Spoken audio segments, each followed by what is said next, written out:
L'inflation fait son grand retour alimenté par la hausse du pétrole. Alors qui? Du salarié, du contribuable, du retraité? Qui d'entre vous a le plus à perdre? Y a-t-il aussi des gagnants? C'est une enquête de Véronique Tanergue avec la participation en guest star de Charles-Édouard. Bonsoir, c'est Charles-Édouard. Ça monte? Eh bien justement, après une dizaine d'années d'absence, l'inflation est de retour. Et elle est de toute beauté. Plus de 3% en juillet. Splendide, non? Il est vrai que l'inflation concerne tout le monde. Mais finalement, qui va en pâtir le plus? Eh bien, tout d'abord, les épargnants. Les épargnants sont clairement les grands perdants de l'inflation. L'inflation, lorsqu'on observe de l'inflation, l'argent perd de sa valeur. Donc l'argent que vous avez mis de côté aujourd'hui et que vous utiliserez dans plusieurs années, à ce moment-là, il aura un pouvoir d'achat beaucoup plus faible que ce qu'il a aujourd'hui. Quelqu'un qui aurait épargné 100 000 francs avec un taux d'intérêt de 1% volontairement bas pour la démonstration disposerait 30 ans plus tard de 133 000 francs sur son compte d'épargne. Mais à cause d'une inflation de 3%, ces 133 000 francs ne vaudraient plus que 55 000 francs. Le pouvoir d'achat de cet épargnant a été presque divisé par 2. Fort heureusement, ils ne sont pas les seuls à être perdants. N'est-ce pas, mesdames, messieurs, les salariés? Ils sont pénalisés à plus d'un titre. D'abord parce que la compensation n'est souvent que partielle. Ensuite parce que les salaires sont indexés avec retard. Ils sont augmentés en janvier alors que les prix ont grimpé tout au long de l'année précédente. Ce décalage a été flagrant en 2008. Il aurait fallu que tout le monde ait au moins 150 francs. Les gens qui ne l'ont pas eu, ceux par exemple qui n'ont eu que l'indexation à fin août ont eu 20 francs. Ce qui fait une perte de pouvoir d'achat d'environ 1 millier de francs sur l'année. Depuis 9 mois, le prix des matières premières a flambé. Pétrole, denrées alimentaires de base comme le pain, le blé, le riz ou encore le lait. Or, la nourriture pèse lourd dans le panier des ménagères. Quand on a un petit revenu, on l'utilise intégralement pour ce qui est indispensable. Le loyer, l'alimentation, les transports pour se rendre au travail. Il n'y a pas de marge. On a des fins de mois difficiles. Si l'inflation augmente, la répercussion est quasi totale.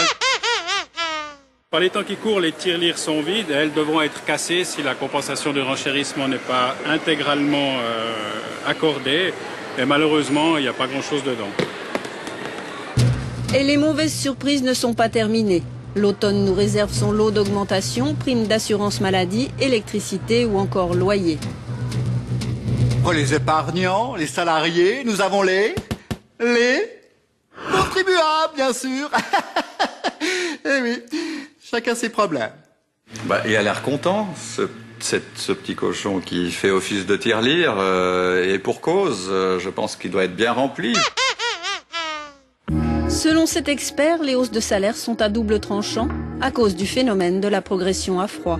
Les 3% d'augmentation de salaire vous font peut-être rentrer dans une nouvelle catégorie où vous allez payer un peu plus d'impôts. Vous passez peut-être de 30% à 33% sur les milliers de francs, peut-être 1 millier de francs que vous gagnez donc supplémentaires. Vous allez payer donc en tout plus d'impôts. C'est ce qu'on appelle la progression à froid. Et l'État se doit de compenser ce mécanisme qui est une perte pour vous. Mais ce qui se passe, c'est qu'en général, cette compensation, elle se fait avec un peu de retard. Donc, perdant. C'est amusant. Mais rassurez-vous, les perdants, parmi les perdants, restent quand même nos anciens, les retraités, évidemment. Car les retraités cumulent les problèmes. Ils vivent de leur épargne et touchent une rente qui n'est indexée au coût de la vie que tous les 2 ans. Par conséquent, l'inflation érode leurs revenus. Merci, c'est un joli cadeau. Il faudrait que j'ai de quoi le remplir, ça serait super. Cet ancien typographe à la retraite depuis 5 ans vit avec un budget de 2 300 francs par mois. Autant dire que l'inflation, il l'a subie de plein fouet. Bon, le grand problème, c'est qu'avant, avec 100 francs, on vivait 4 jours. Maintenant, on vit plus que 2 jours. C'est vrai, avec un billet de 100 francs, on n'a plus grand-chose. Du coup, il y a des aliments auxquels il a renoncé. Moi, je mange la viande 1 fois par semaine. Je fais attention pour avoir quelques sous devant moi. S'il arrive un pépin, on ne sait jamais ce qui peut arriver. Et pour les achats plus importants, il doit trouver des solutions. J'ai dû faire mes lunettes, j'ai emprunté pour les payer. J'arrive à me débrouiller, mais bon, c'est pas l'idéal d'être toujours à pouvoir demander à quelqu'un. On a encore un petit peu de pudeur, vous voyez. Pourtant, cette hausse des prix n'est pas vraiment perdue pour tout le monde. Mais qui sont ces heureux gagnants? Eh bien, notamment celles et ceux qui ont des dettes. Et plus ils en ont, et plus ils gagnent. Exemple, vous avez emprunté 100 000 francs pour rénover et meubler votre maison. Dans 30 ans, vous devrez toujours rembourser la même somme, mais comme l'argent perd de la valeur, 3% par an si l'inflation du mois de juillet persiste, ces 100 000 francs ne vaudront plus que 41 000 francs. Dans la réalité, c'est plus compliqué. Il faut bien évidemment tenir compte des remboursements. Puisque les épargnants sont eux les grands perdants, l'inflation peut être vue comme un transfert de richesse des épargnants vers les gens endettés.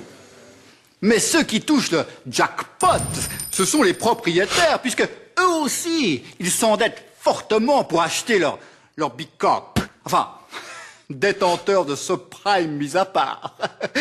On ne gagne pas à tous les coups. Les propriétaires, ils sont doublement gagnants, parce que généralement, lorsque vous êtes propriétaire en Suisse, vous avez contracté une dette relativement importante. On peut voir la maison comme une sorte de réserve de pouvoir d'achat pour l'avenir. Lorsque vous avez de l'inflation, notamment lorsque vous avez de l'inflation très importante, de ne pas avoir d'argent et d'avoir plutôt des actifs qui existent bel et bien. Selon un récent sondage, les Helvètes préfèrent épargner lorsqu'il y a de l'inflation. Erreur, il ferait mieux de prendre des crédits. Mais les Suisses ne font pas toujours confiance aux experts.